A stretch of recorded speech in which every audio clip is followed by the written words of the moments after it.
Good afternoon, everyone, and welcome to today's webinar.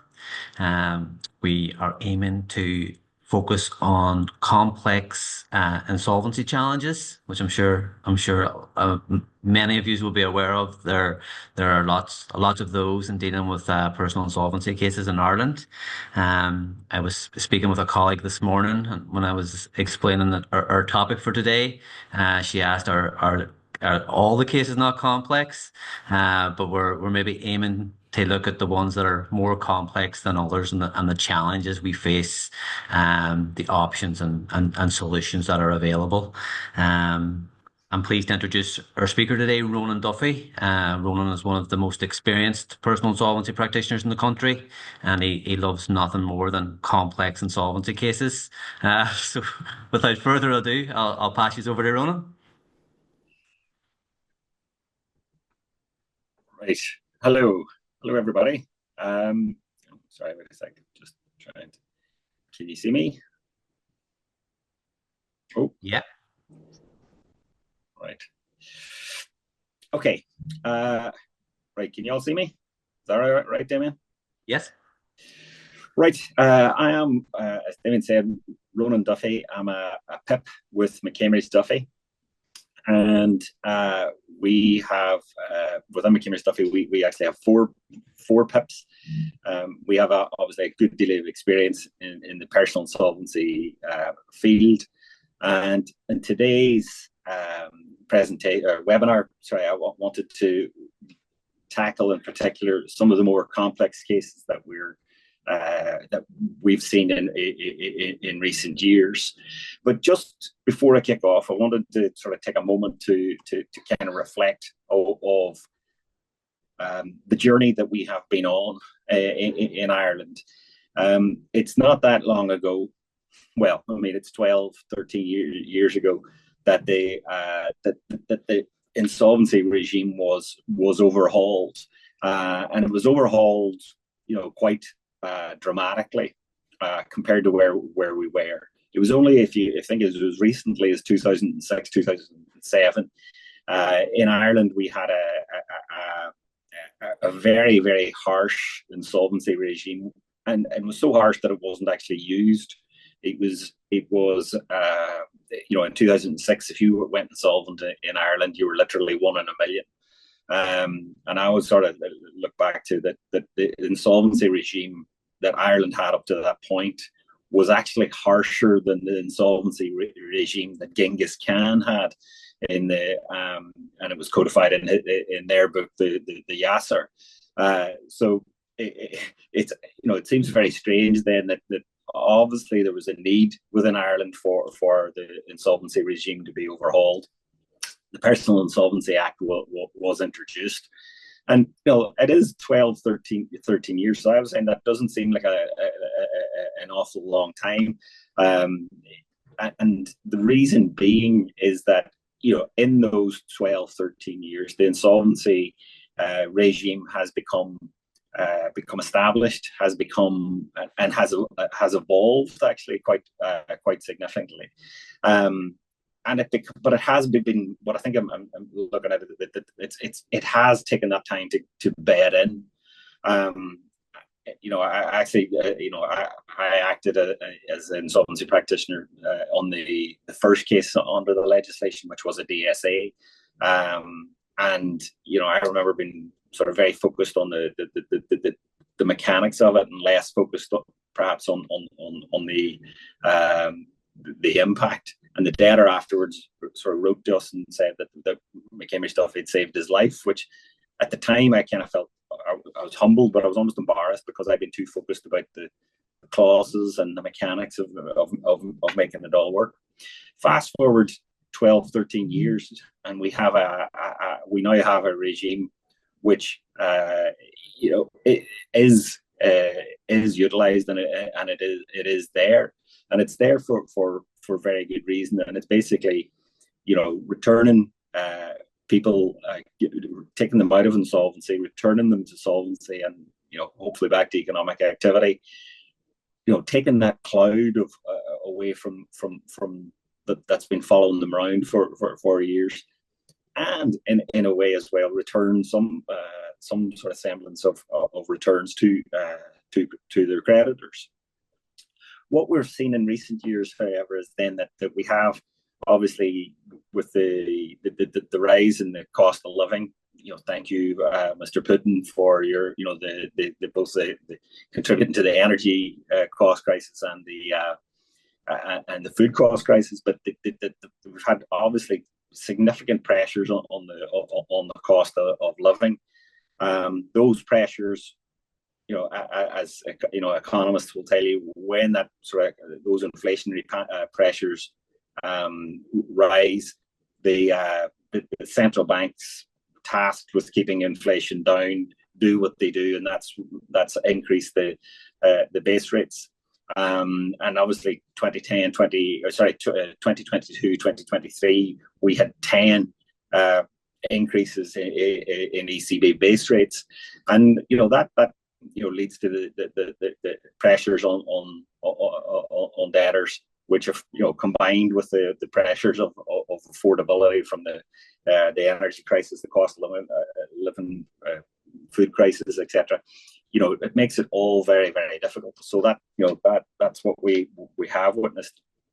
When I say the regime has become the insolvency regime has become more established, it's because I appreciate a lot of people here today are from MABS, and it's organizations like MABS and the Awalia scheme that have been sort of making sure that when a debtor, an individual with debt issues comes to seeks out help, that MABS sort of would help them where they can, and then signpost them to a PIP if necessary. But it's that awareness and accessibility, so people actually do know about it, they do talk about it. And if you're considering that, back in 2012, that was a blank sheet. And I obviously have experience in other jurisdictions as well. So it's taken that 10, 12 years to be established and bedded in Ireland. And I know from experience in other jurisdictions that it took maybe the same sort of bedding in took maybe 20, 30, 40 years. So it's just we have, and I think that, like I say, does bear testament to the work of the ISI and their back on track scheme, and also, as I say, the work of MABS. One thing also worthy of note is that there's a shift, towards debt restructuring. What we'll see is that a lot of the pillar banks, if you like, had been sort of coming up with their response to the credit crunch and the crash, and was to sort of try and wrap people up in ARAs and kick the can down the road. That sort of delay and pray approach. A lot of people coming out of those are coming out at maybe the wrong time, but also that is combined with the fact that that the banks, driven by the BAL Capital Court, BAL 3, have been forced to tidy up their balance sheets. So they've been busy selling off these non-performing loans, or any loans that are in difficulty, particularly if they're property backed, to the funds. So we've seen a growth in the funds, and partly due to the case law, due to the Section 115A challenges, what we're experiencing is what we have seen is that the funds have become, when difficult cases go through the courts, and where the court or the High Court sets a precedent, the creditors, the funds, have been quite sort of willing to embrace that, and so now they would much rather see the debtors in a PIA, where that allows that protection, affords the protection to the debtors, and to the family home as well, and just try to ensure a fair outcome for all the parties involved. So having said that scene, what I'm proposing to take is probably about another half hour or so to go through some cases. by all means, I think if you want to put questions in the chat, and we'll have time at the end to try and address those. I'm glad Damien's there as well to keep me right and make sure I answer the questions appropriately. So, but by all means, hopefully, having set that scene, that is a worthy exchange for you, saying that you weren't going to take a sandwich and go and sit in the park during your lunchtime, and that you sit here and listen to me for the next half hour. Okay. Next slide, please. Looking at that just what I was talking about there is that there's still a significant amount of mortgages that are non-performing, that are in substantial arrears that over 90 days. It's almost sort of, although it's the lowest proportion since 2009, it's still 4%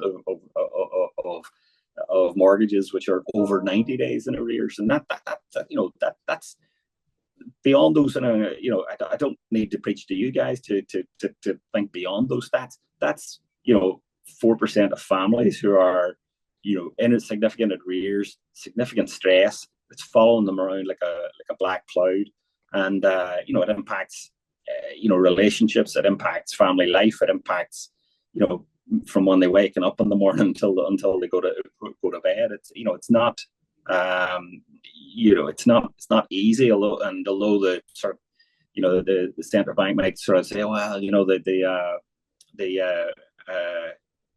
we're it's the lowest proportion since 2009. That's still quite a lot of people and families that are in arrears and need help.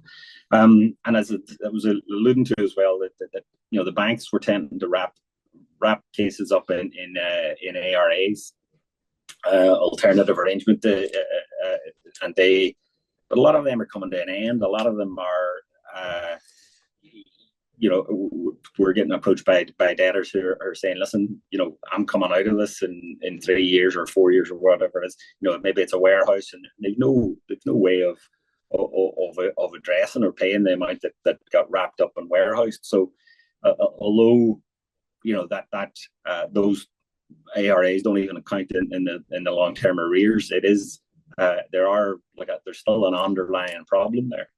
But that said, the PIA is a solution which works. The PIA is a solution which is it's not unique in OECD countries, but it's pretty darn close to being unique. It doesn't exist in most EU member states, but the PIA, where it tries to address not only the unsecured liabilities but the secure liabilities, that as I say is I think that there's certain things that governments down through the years can get criticised for, but that was one thing that in actual fact that I think they did get right. And the other thing that I figured to just draw before you moved on to the next slide there was the proportion of those mortgages, those ones that are the accounts in arrears that are held at non-banks. It's now up to 85%, and that's what I was saying about the banks were obliged by the Basel III Capital Accord to clean up their balance sheets. So it looks like they've kind of just been trying to sweep it onto the carpet, but there was actually a driver why they had to do what they've done. It's not just that they're trying to they're obliged to get these things off their books, and that is why they as I say, that the funds saw an opportunity and have come in.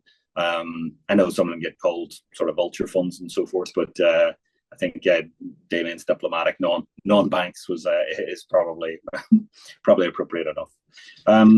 Okay, next slide. I think the insolvency evolves, and insolvency in globally in other jurisdictions it evolves as well. But in Ireland, at the minute, what we have been seeing, there's it's almost like in that first sort of couple of years, the easier cases were picked off and dealt with, and then it was the more kind of stubborn cases that were more complicated that kind of people were looking at going, not sure how to deal with that. We'll come to that later. So, but it's now got to the point where we're seeing a lot of like an aged cohort of borrowers who are experiencing in difficulties. I was saying to Damien earlier, thanks for not using a photograph of me at this point, so it was a lot of grey hair. But so that there's a cohort of like and it was almost like people, the PIP community, creditors, ISI, the banks, the central bank. So they couldn't almost wrap their head around it.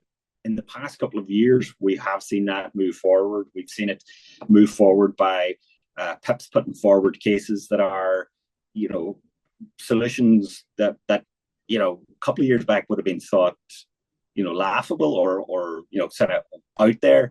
And in actual fact, they're now sort of going, yeah, okay, well, we can see how that might work. We'll see, and that's what we're talking there is, it's term extensions to way out beyond, perhaps even lifetime tenure cases and stuff like that. So it's and the creditors, some of them push back, some of them embrace it.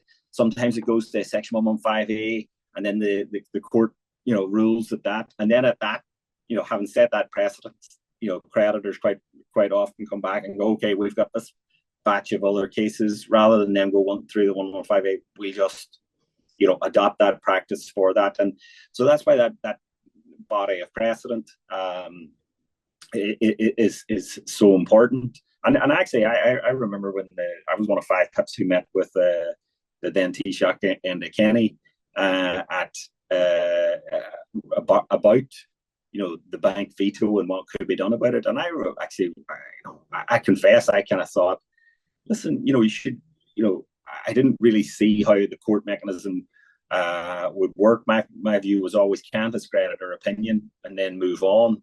But there was that, that in Ireland, there was that kind of stubbornness of some of the creditors, like that, and it was this almost, I want to say, paternalistic. It was like, oh, we know better. We're gonna, we're gonna deal with this, and they weren't. All they were doing was wrapping it up, kicking the can down the road, the delay and pray, as I said.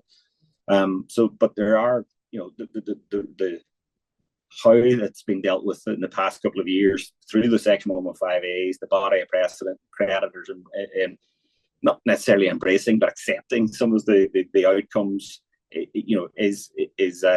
has been sort of, I think, sort of testament to how as a society we've moved on, and how PIPs and creditors and the ISI and the debtor advocacy groups and MABS, and how we've all sort of pushed that along. That's something that seemed completely intractable has actually, generated a body of solutions, for want of a better word. One of the things, actually, moving on then from the aged debtor ones, we're obviously sorry. I'm still talking there. Sorry, Damon. But we're seeing quite a lot of cases, that relationship breakup and separation is a massive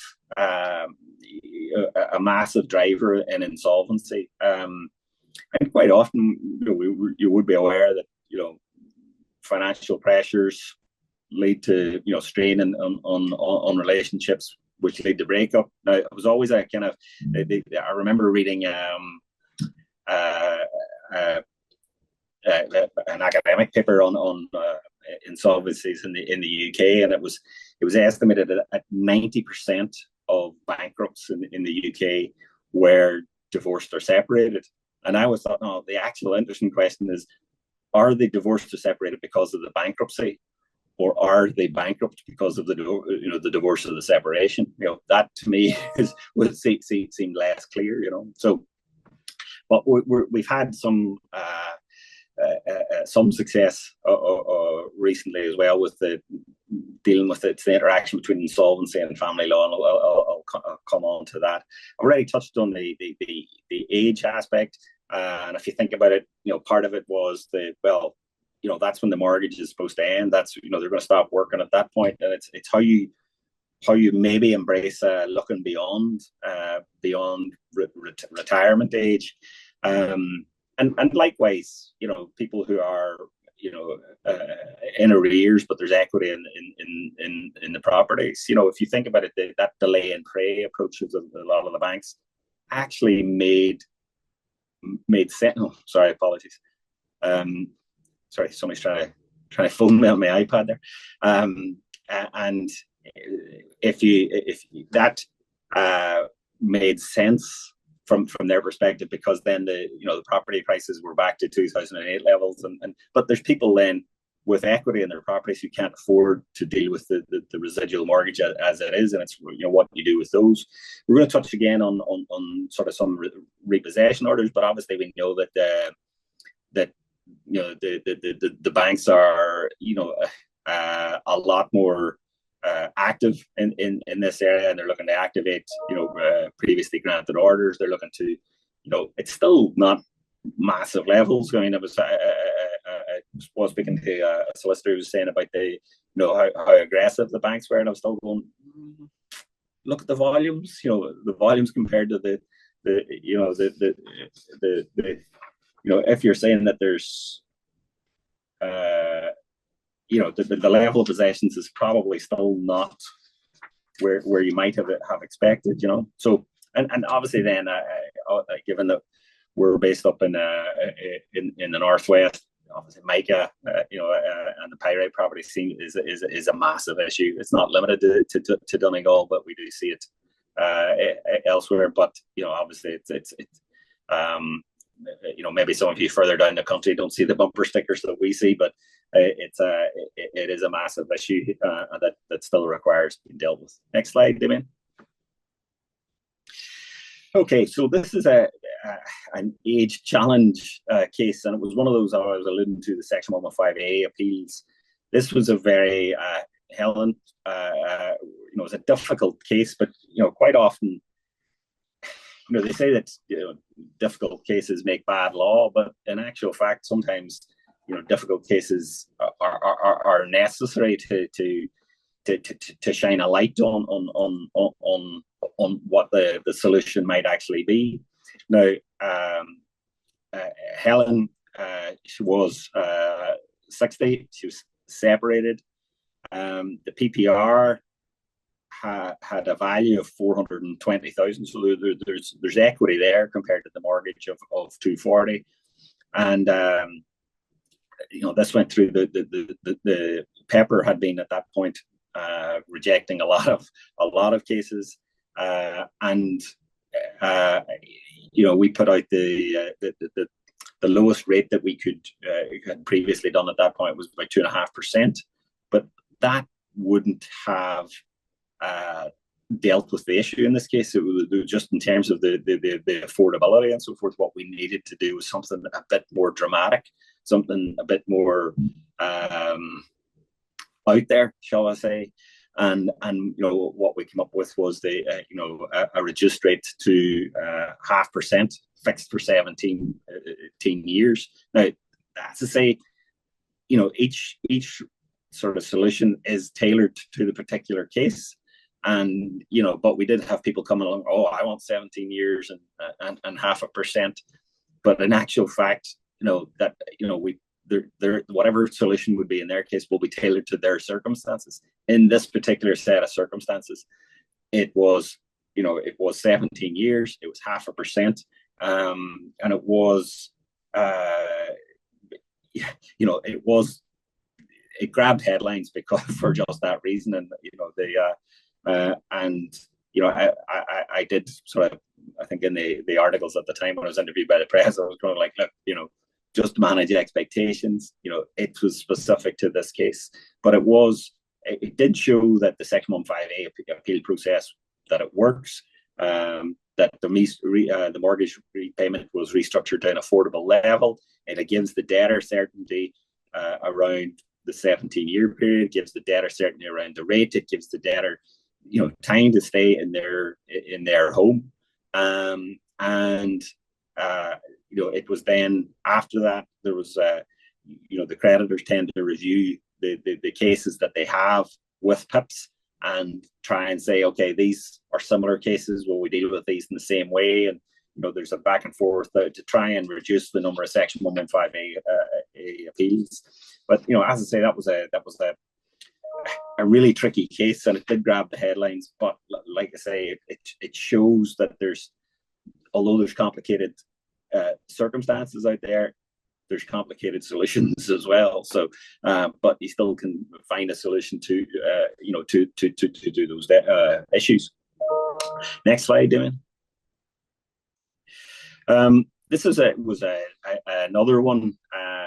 You see there on the box on the right hand side that so the mortgage was in excess of 220,000. The mortgage payments were 2,200 a month, and there was almost 94,000 of unsecured debts that had to be dealt with. Mary, again, she was 59. She was unemployed.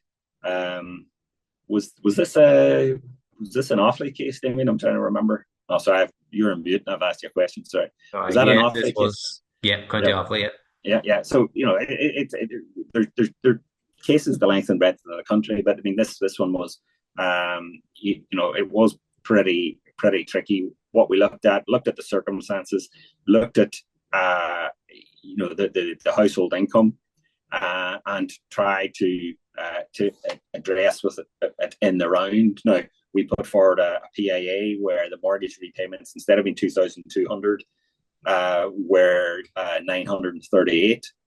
There was a write down, so the mortgage was written down to the 170,000, which was the value of the property at the time, and we fixed it. Now the rate was reduced to 4%, but it was fixed for 26 years, which would take Mary to 85, 86. It allowed her a certainty. Yes, okay, by all means, it gave her an element of an unsecured write-off, but more importantly, it gave her certainty around her income fixed for 26 years, and her and her sort of partner who wasn't on the mortgage were able to live in the house. So give her that certainty, stayed in the house, and that was a proposal that was approved by creditors. It didn't actually necessitate a 115A appeal. So it's not that every case is a massive argy-bargy with the with the creditors, and that they can't see sense and they can't agree something up front.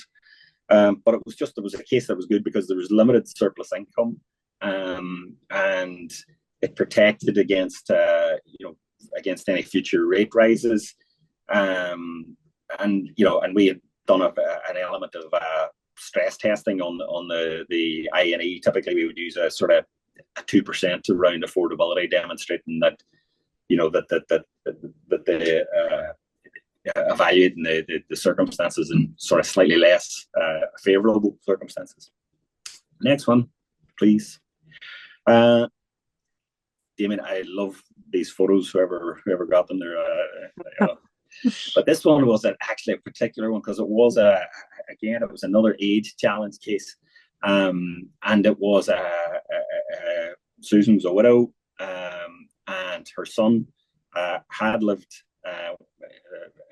elsewhere with a partner. He'd suffered a relationship breakup and moved back in with his mum, and at that stage he discovered that there was significant mortgage arrears. I think she'd been hiding it from obviously she was a widow, but she's hiding it from the family. He discovered about the mortgage arrears, and so he was actually a joint borrower on the mortgage, but not actually listed on the property deeds, which obviously we know is a particular complication that we seem to get in Ireland. And when he became aware of the arrears, he implored his mother to try and do something about it, to try and address it. And what we came around, although there was a significant equity within the property, given that it was 390, 400 odds versus a debt of 240. What we actually looked to do was to go interest only, and extended the term. Now, the term again is extended out. She was 67, it's extended out to 97. So in effect, she's paying interest only for the duration at a level which is affordable for her. I don't think the intention was that John the son was going to sort of remain in the property. That sort of he may actually sort of move out, and but he was happy that his mother had sort of got a solution, as was she. So reduced the rate to 3%, extended it to 30 years, and again that it seems simple on the face of it, but if you bear in mind that this wouldn't be possible in Spain or France or Germany or indeed the UK, so that the PIA is pretty unique, and is an excellent tool in the toolbox. Next slide. No, this was a good one as well. This was actually there, as I said earlier. There's quite often an interplay between family law and insolvency, and there's a stress and a strain about which I can always jump off the assumption like family law tends to trump insolvency law. So apologies to the solicitors here. They're probably sort of screaming at the screen now, but I've been sort of I'm generalizing, but Megan and Brian were a couple who the circumstances were actually quite acrimonious, but the one of the solicitors involved in the family law had actually directed them both to to our direction. We have four PIPs. So one was allocated to me, and one was allocated to one of my fellow PIPs. We had a Chinese wall between them because obviously I'm acting for their best interests and those of their creditors, and the other PIP is doing likewise for theirs. But they, at the stage in life they had no dependents, but they had a significant PPR debt, and they had that was cross-charged across the properties. Now, the solution ended up being that, correct me if I'm wrong, Damien, but I think Brian moved into one of the properties, which then became his PPR, and Megan remained in what had been the previous family home, and then we restructured each debt accordingly. So it was two separate, obviously PIAs, separate because they were getting divorced, but it was because they were both on each of the mortgages, and there was the cross charge. You needed to sort of extract them out of that. Brian ended up, we took it out to it was 38 years extension. We took him out to 90. Now, Brian had a new partner, Megan had a new partner, so we kind of explained that the new partner would have to sort of contribute to the overall household income to help with the affordability, which did then take out a restructured interest only payment to €80 per month. Likewise, on Megan's, it was restructured. It was only for 26 years, but it was taking the payments to just over 1,600. So, it was the secured lender in both cases. When I'm saying extracted from that, in both cases, they refused to remove each other from the PPR, but in actual fact, that's fairly common. But any residual debt is captured by the PIA as a proposal, or captured by the PIA proposal as a contingent liability. So it's dealt with in effect anyway. And I say that this was it was tricky, it was fraught, acrimonious at the start because the two parties were going through it. But in actual fact, the solution meant that that they both obtained, they both sought resolution. they both obtained resolution. Again, they were both proposals were approved by the creditors rather than having recourse to the Section 115A. And I think that sort of giving them peace of mind, giving them that certainty around the future, that they were that there was less acrimonious and more sort of how you would like agreeable going forward. Next slide, please. I think this was one, actually. It's a very recent one, but I want to, quite often people think when the repossession order is granted, almost that the horse is bolted and there's nothing that can be done. This case, Michelle lived in Dublin, and they contacted us when the sheriff was seeking eviction. Now, her mother had been in the house, and that added a sort of an extra layer of complexity. But there was about 70 grand of arrears, very patchy per repayment history, but it stemmed from a relationship breakup.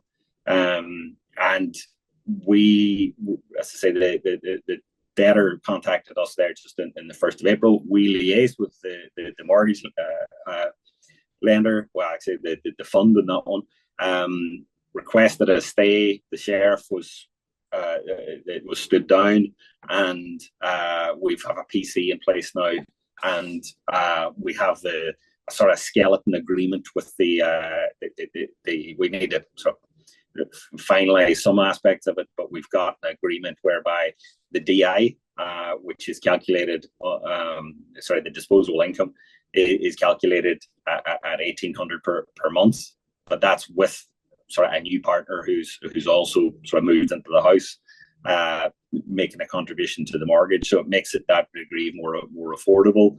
They have now sort of started paying on that basis, and as a result, the fund are going, yeah, we can see that there's an agreed solution for that case going forward. And we'd be pretty confident that the PIA, so again, that's interesting for a couple of things, because the debtor contacted us and told us all the bank was terrible and whatnot. Everything then that they told us didn't necessarily stack up with what the creditor's version of events. But even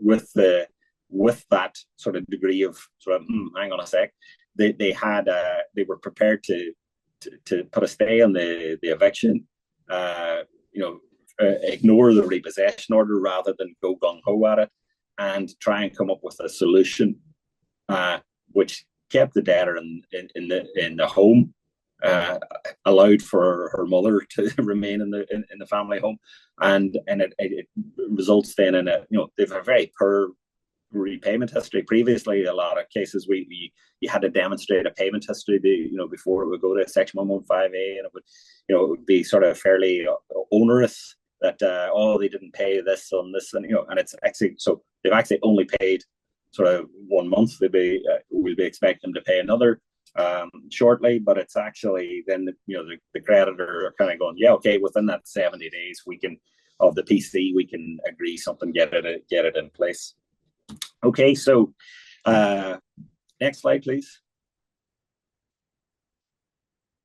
The MICA cases where, again, it was almost like the aged debtor cases where you're kind of going, this is so tough. I can't actually see. I remember saying I can't see the wood for the trees, on this. And I remember one of the debtors saying, well, it's funny, I can see the wood because the bricks all falling away. So we have it's very, very difficult. And obviously there is a micro redress scheme. The debtors typically want the property to be valued on an as-is basis, which is typically often not more than site value, and but the lenders want it. Oh no, we make the assumption that they're going to get accepted by the redress scheme, and it'll be all smooth sailing. They'll get through. So we want the valuation based on the future value rather than the current value. So the creditors and the debtors are at odds from the get-go. So the defective blocks have it's obviously very, very problematic. In this case, Patrick, he worked in construction himself. It was like, and sort of, he did say he should have known, but it's hindsight's a marvelous thing. He's married, no dependents, but the significant mortgage debt, 573,000. He was the PPR in his view was only worth 70 grand, which was and he had no unsecured liabilities. In this case, this sister lives in America, and she is prepared to advance on advancing the money to be secured on it in respect of just do a complete, what we call a full and final. So she's going to introduce 160,000. So bear in mind, the debtor is saying it's only worth 70,000. The bank is saying, oh, it's going to be worth 400,000 post redress scheme, and it's that sort of, excuse my language, money talks bullshit. Walks through the 160,000 on the table. Forget about the future value. Forget about the difficulties around the redress scheme. Basically, what happens is getting money from America. The debtor is going to be happy because they can then deal with their sister. They get a substantial unsecured write-off. So the write-off of like 450,000. The bank are, the fund in this case, whilst not ecstatic, they are sort of content that the promise of, the prospect of jam today, well, within 24 months, is better than the promise of jam, uncertain jam in the future. So so that's again, it's a tricky one. The defective blocks, it's always kind of peculiar. Some properties only require an external skin replacement, while some need substantial reconstruction. But if you drive around Donegal, you can, you don't need to be a trained sort of quantity surveyor or work in construction. You can see it from the road quite often. So it's each case though has to be assessed individually, has to be looked at. Before I open the floor to questions, Damien, next slide. Okay, so our fees, just to kind of, we do get a couple of questions around this from both MABS offices and from accountants and solicitors, but we give the debtors a free consultation. There's no upfront fees.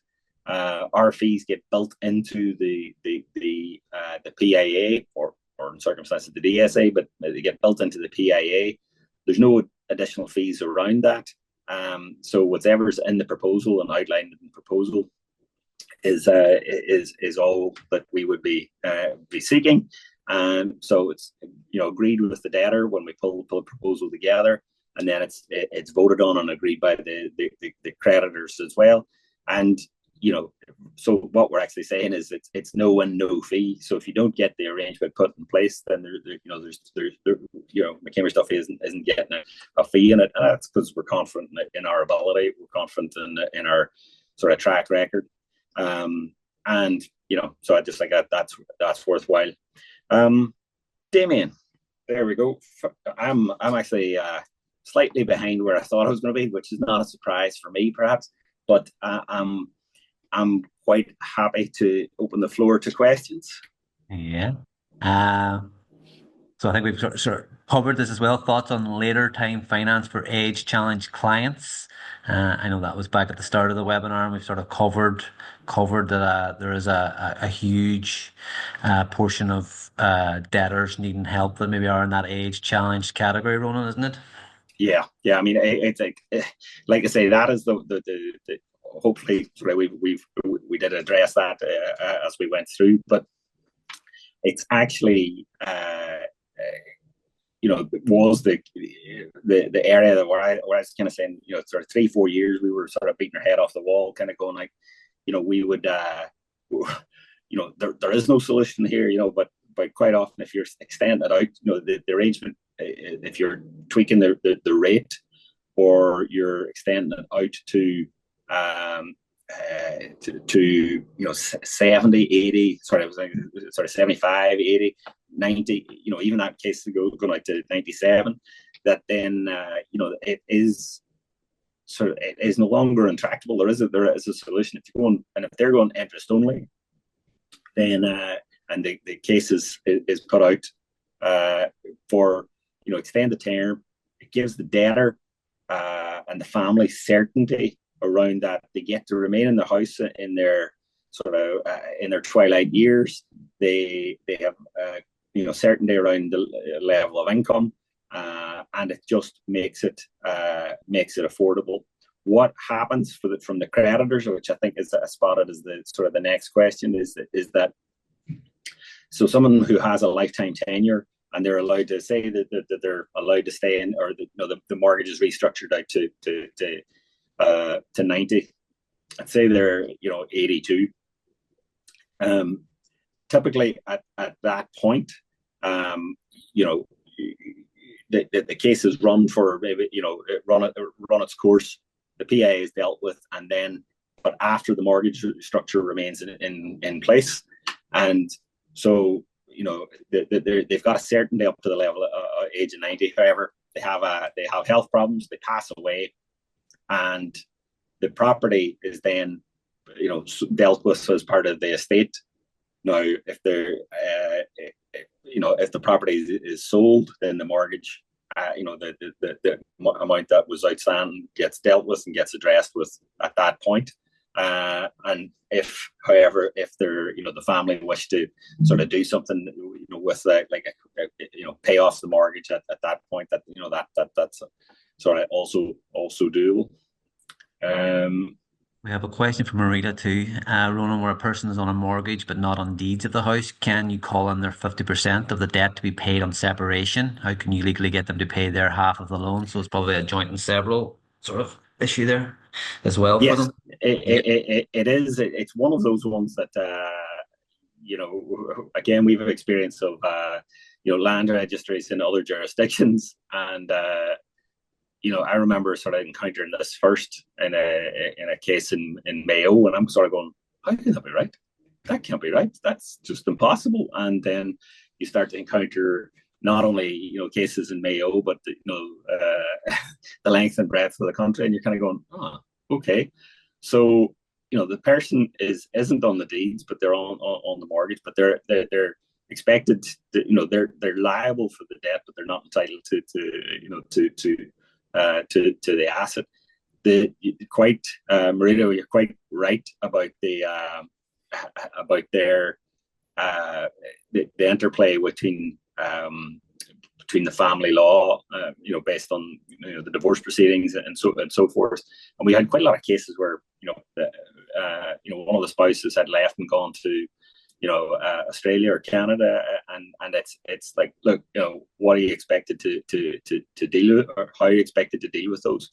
But quite often we have got PIAs in place for the spouse who's remaining in the house, and then if the bank wishes to pursue them, pursue the other party, then that's on them. But you're dealing with and obviously this is one of the ones that we've had significant sort of body of precedent on, but that so that is you get a solution for the spouse in the house.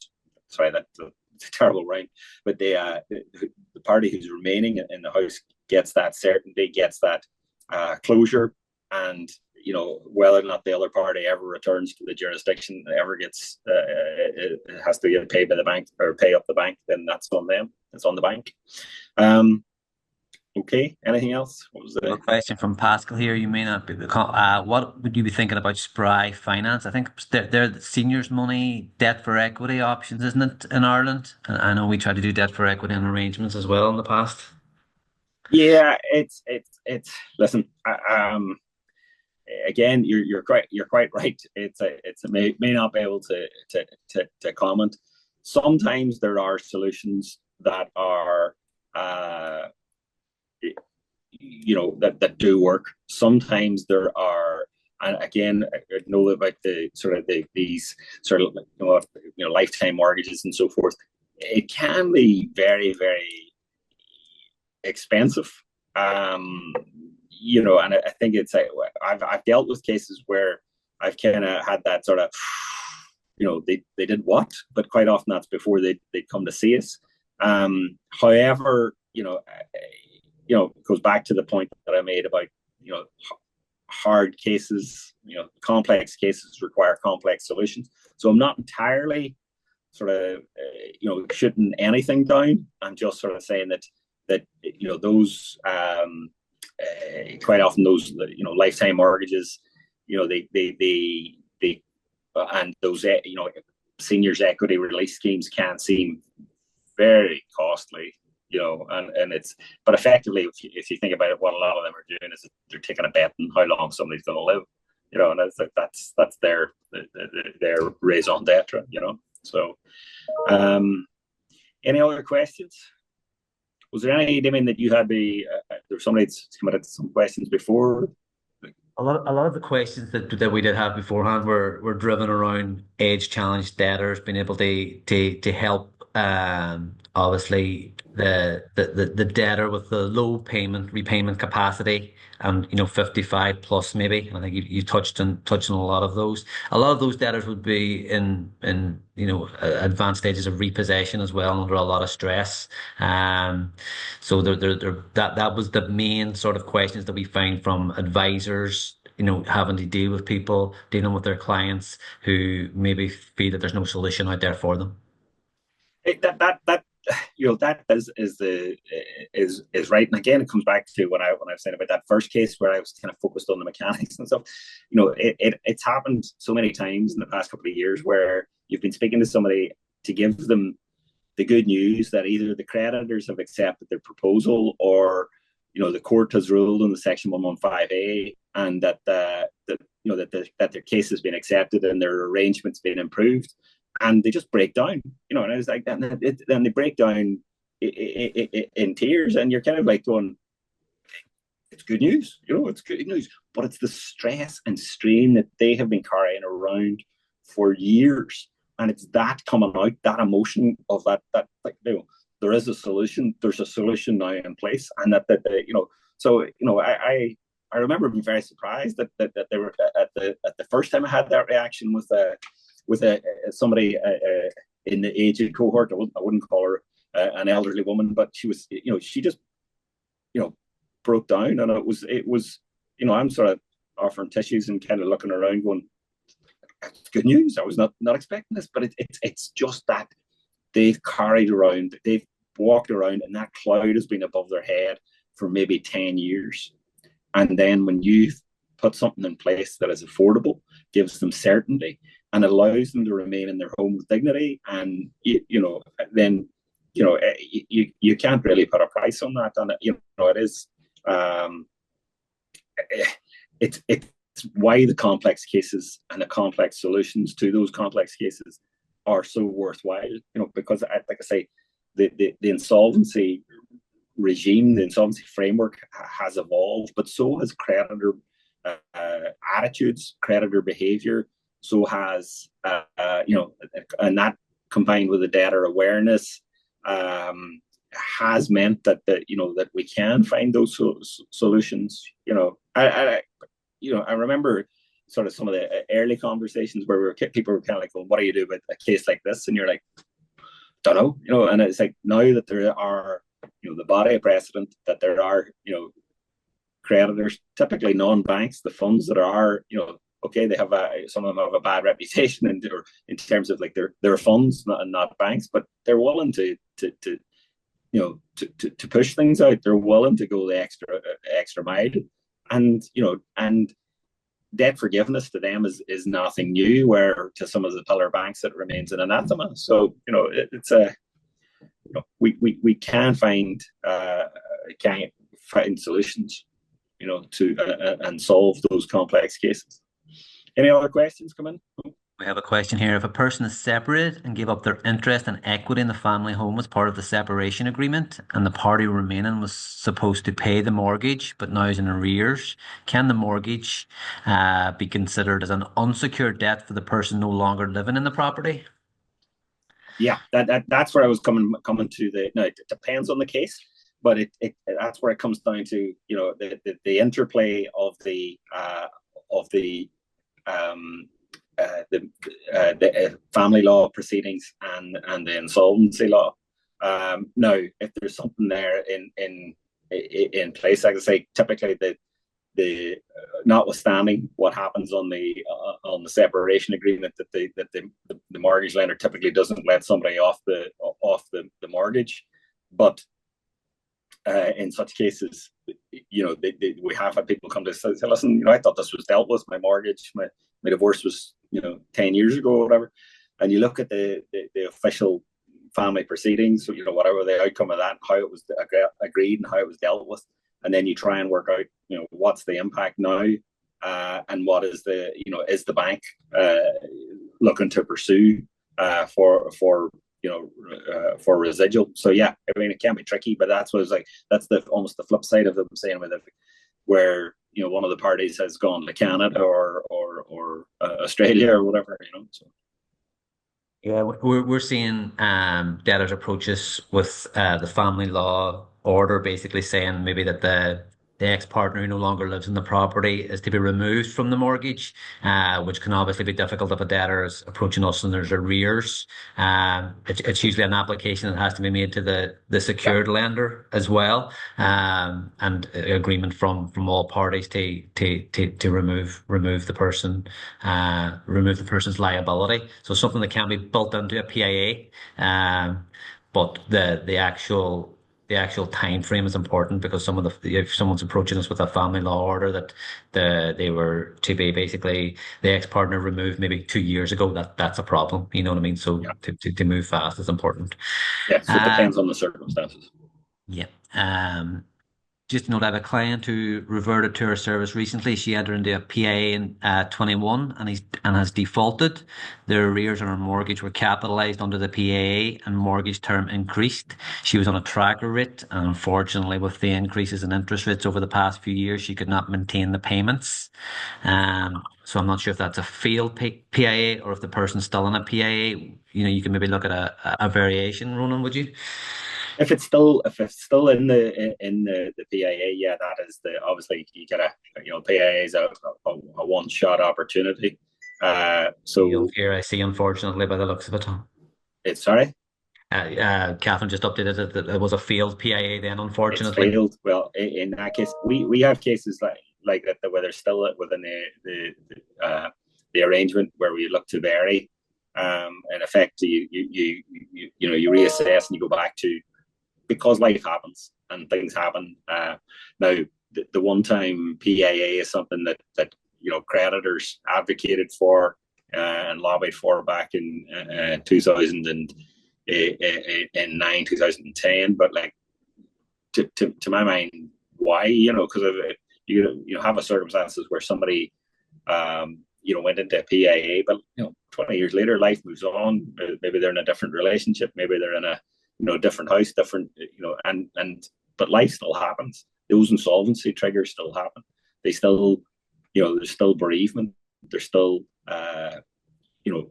loss of job, redundancy. There's still overtime freezes. There's still illness to them, illness to their spouse, relationship breakup. All those insolvency triggers still happen. So why should we have a one shot?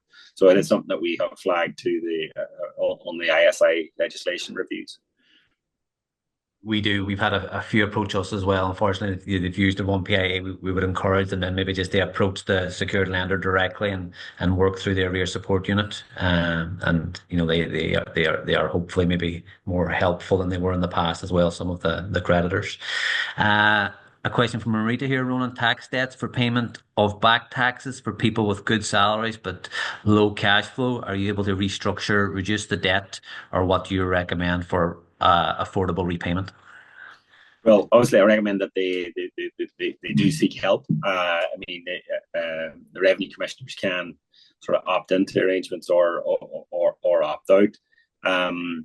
Where that is the kind of the only liability, then it's probably something that is negotiated between an accountant and solicitor and the revenue commissioners directly rather than a PIP. But if there's other liabilities and there's other things that necessitate being dealt with in the round, then you're kind of into a PIP's domain at that point.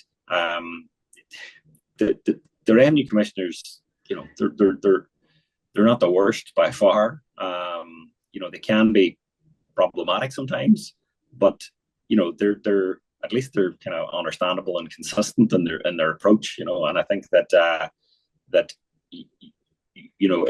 it's something that it should be, as I say, if they've got good salaries, then I presume that they have something that you can restructure there. So yes, the interest or the revenue are charging very high interest. Yes, that's true. But they perhaps included the self-employed debtors as a complex case study, because we do see a large number of self-employed debtors approaching us at the minute. And the thing we do with the revenue, you obviously have the opt-in, opt-out notice, and we can basically contact the revenue and ask them for an update on what the debt's outstanding, is all returns up to date, what the preferential amount is, and we can actually do that before making the application for an arrangement. So we can see if and give them a draft proposal to see if they'll opt in. So with the revenue, we can get out ahead of it and speak to them before even getting a PC.